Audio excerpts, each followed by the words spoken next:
Hello, my friends. Unfiltered, unprepared, like life. Why am I saying it? Because it's like always. But today I'm not even looking in the mirror to see how I look. I can see sort of in the camera, but the sun is in my eyes, so I can't really see. Definitely not dressed up. Nothing prepared for the day yet. I mean, physically. Mentally and soulfully very much prepared for quite a few hours, but I haven't put the the mask. No, not the mask. I don't usually. I'm trying not to put the mask. I haven't yet put the costume. The outfit what I'm wearing for a particular day, which will vary. So, but all of this is really vanity when it comes to share with you what I had really strongly now in this system of heart and soul. I just finished listening to a podcast, to a current episode of a podcast that talks about death and grief. And the person who was interviewed, the person who was interviewed, he's a famous person, very famous in the world, an author, and his view of grief was quite surprising for me. I'm choosing my words. Quite surprising for me. For instance, he said, "I'm not a griefy person." Is there such a thing of being a griefy person? On one hand, I like this conversation or interviews that I come across that evoke and activate and trigger my thinking. I really like them. Otherwise, I'm just staying lukewarm and it's not very interesting for me. The thing is that I'm trying to put the volume off. It's a rented car, so I don't even know how things operate here. So I'm very grateful for the way that things that he said was evoking in me something. But I'm still thinking. I don't think I saw myself as a griefy person until I lost my man. This was the first grief, as you know, if you've been following Soloist podcast for the last 4 years. Since then, I've been really forced to face with grief. Until then, I knew what sadness is. I'm just trying to contemplate backwards to see if I can find the terms. So I knew what sadness is, lots of sadness, shock, missing people who died, but not that depth of grief. This one I encounter only after my man, my beloved of 48 years, died. So I could say that until then, I didn't know what grief is. I wouldn't say I'm not griefy because I didn't know if I'm griefy or not. I suppose, and that's what I wanted to share, and I don't know why I felt that I want to give it a voice. I'll say in a minute why. So I feel that we usually don't know if we are a griefy person or not. We don't know if we are people who will experience grief easily, sadly, or we will resist it and will never feel it, which I think is usually the case. I think when we don't feel grief, it's something that we block. No judgment whatsoever. Each and one of us know if it's safe for us to grieve and to feel the deep sadness or not. And if it's not, better not to force. We are made of different settings, in different emotional structure, mental structure, and so on and so on. The words are less important here. But I really feel that we don't know what kind of grieving or what will be our relationship to grief until we find ourselves at a grief, in the midst of grief. I do know that when my man died 4 years ago, I did say to myself, maybe not straight away, or maybe yes, I don't know, can't remember. But I did make a decision to not run away from grief. A little bit the same as I made a decision not to run away from aging. I could fight aging, but it didn't feel right to me. Other people find that this is the right way for them. For me, it was embracing aging. Embracing does not mean loving it. It means not running away from it. This in my eyes. So embracing aging, trying to see all the corners of aging, not to be too quick to say, yeah, but this is wonderful. Not to make a wonderfulness of things too soon, if at all.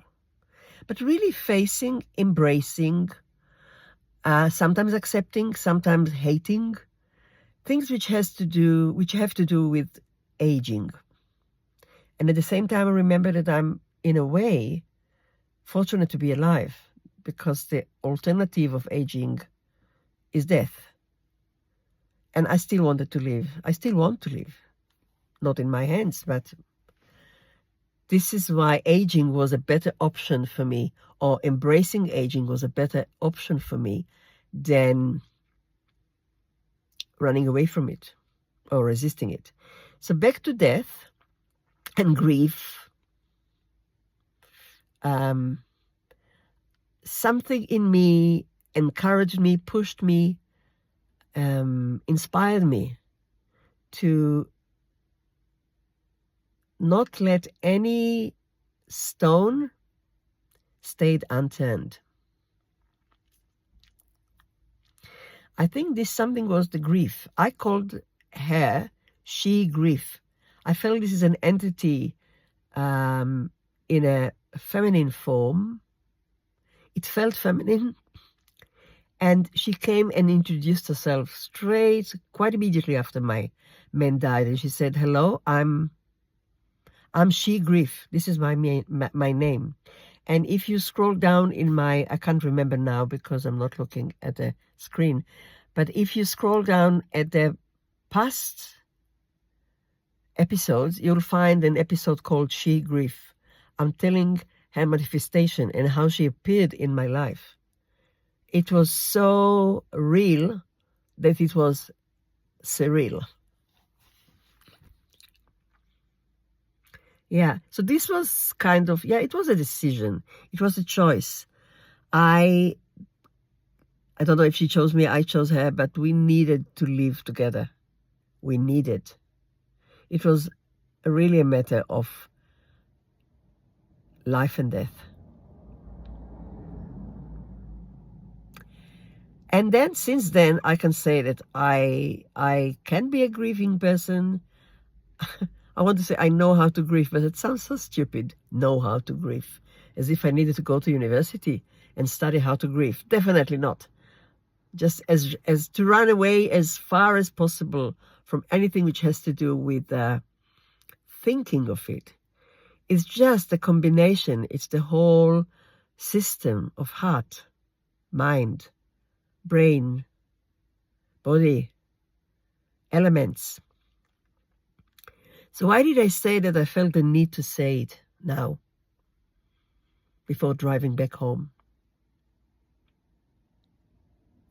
Because I know that many of us, many of humanity, and especially Western culture, are running away from the topic.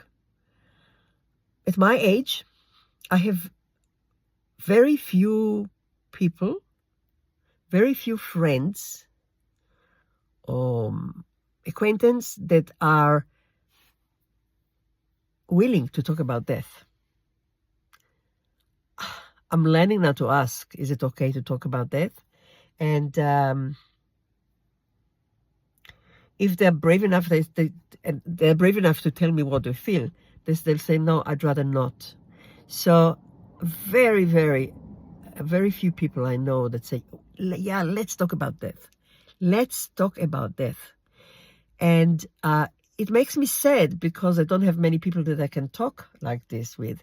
And you are one of the people that I can, because if you don't want to talk about it or hear about it, you just switch off and that's it. You won't listen. But I can definitely talk to me, to you, to all of you. But so I understand. It makes them sad, but I understand. Many people say, no, I am afraid that if I talk about death, I will bring it closer. I'm afraid that it will make me sad, too sad. Yeah, it will make you sad, maybe not. But who said that we have to run away from sadness? Okay, these are just, I'm telling it to you, I'm not telling it to my friends. So I don't really meet many people who say, yeah, let's talk about death. And I'm always thinking of creating a circle of people who want to speak about death. And maybe I will. If I feel that there are more and more people who want to talk about this. Somehow I thought I'd meet them more among aging people, because we are closer to death than ever. By the way, we are all closer to death this minute than we were a minute ago. And also now that 2 more minutes passed, we are even closer. But many of my friends at my age say, I don't want to talk about death. I don't want to think about this. I'm not ready. I'm not ready. Some friends say, I'm not ready. And what if we're never ready? We're sort of ready. There are things that we can get ready. As Ram Dass said, if you're 40 years old and you haven't started working on death, you're already too late. I don't think that death brings the death. Talking about dress, interesting. Why does the word dress came? Talking about death brings death closer. No, I don't think so. So I still haven't said why I felt the need to give it a voice, because many of you listen to these wise people that are interviewed about death, and you hear what they say, and you take it to heart, because there are people who dare to be interviewed about death. So you might think, that's interesting. So this is about death. This is what people think about death. And I want to tell you that so many interviews which I had are so not representing the depth of the experience that everybody or all of us feel. So I just wanted to give another voice. And I think I said everything. If I continue, I might just repeat things, and I don't think it's needed. I already passed the 12 minutes. I thought I'm going to talk to you just for 5 minutes. So as you can see, the sun is shining, or as you can hear by my voice, because you might listen to a recording. Not sure what you do. No, I think you're watching the video, because I'm taking it on my phone. Yes, so the sun is rising, the sun is shining, not rising, shining and shining. There's not even one bit of a cloud in the sky. I see a little one. And it's good to have a sunny day after quite a few cold days, after quite some sunny days. And I say, my friends, look after your heart. Look after your heart does not mean don't let your heart feel pain. Maybe the contrary. Allow your heart to feel pain. It's okay. It would be nice to have a friend or someone, even on the other side of the world, that is willing to hear you, to listen to you, and to carry your aching heart with you. Yeah. You could put your note or comment wherever I'm going to publish this video. I can offer, whenever I have time, myself to just be there with you on Zoom, on social media. Don't make yourself lonely with your pain, with your grief. Because then, when you don't make yourself lonely with your grief, and you find someone to help you carry the grief, something very special happens. Yeah.